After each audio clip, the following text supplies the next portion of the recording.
거죠. 어떠세요? 그러니까 다 보면은 이제 이 이해 단체들, 어린이집이나 이제 유치원, 원장들 압력이나 뭐 그런 것들이 많아서 이게 끝까지 법률을 마련하지 못하는 그런 케이스들을 보셨는데 실제 그 국회 계실 때 어땠어요?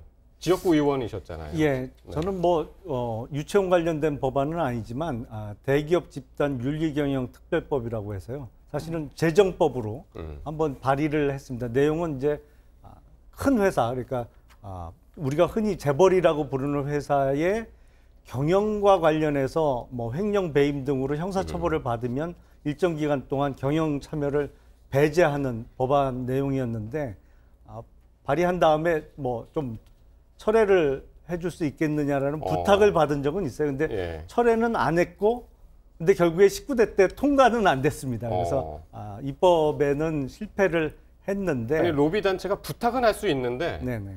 이게 압력으로 느낄 정도로 집단적으로 뭐 전화를 마구 건다든가 그런 케이스들이 많이 그런 있나 경우도 봐요. 많이 있는 것으로 네. 알고 있습니다. 네. 사실은 최민희 뭐 의원은 이익 집단에서. 어떠셨어요? 저는 차별금지법, 문제됐던 차별금지법 안에 네. 동성애자들도 기본적인 차별을 받지 않는다는 조항이 있었습니다. 그걸 김한길 대표께서 대표 시절에 대표 발의하면서 공동 발의 서명을 요청해서 했습니다. 그런데 이후에 김한길 대표께서 그러니까 기독교 쪽 단체, 대형 교회들의 압박을 받으셨는지 뭐 때문인지 법 자체가 철회되었고요.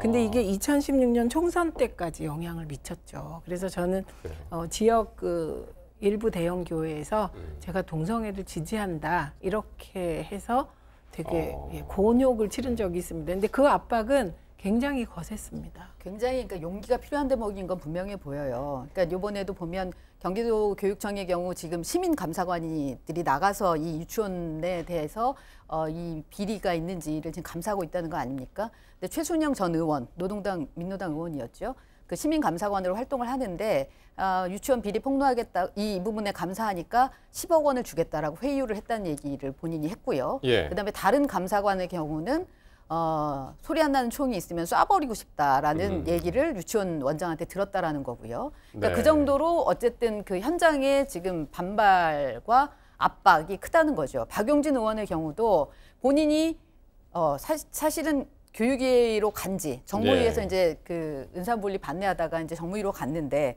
교육위로 갔는데 간지 지금 얼마 안 돼 갖고 이거를 네, 한 네. 거잖아요. 예. 그럼 그 동안에 교육위원들은 이 부분을 정말 모르고 있었는지라는 의문이 들고 박용진 의원이 이거를 하면서 제일 걱정하는 게 나중에 이 한유총을 비롯해서 집단적으로 이해관계가 있는 부분들이 본인에 대한 낙선 운동을 해서 결국 본인은 국민들을 위해서 이런 활동을 했는데 문제 제기를 했는데 본인한테는 불이익으로 오지 않을까에 대한 정말 두려움이 있다라는 얘기를 하더라고요. 그래서 그런 걸 보면 국민들이 밝은 눈으로 봐줘야 되는 거죠. 네. 그래서 이제 지역구 의원들이 특히 이제 비례의원 계시고 이제 지역구 의원 계신데 그 지역구민들의 그런 민원이라든가 압력이라든가 로비 뭐 이런 것들에 대해서 조금 더 취약하고 민감할 수밖에 없다.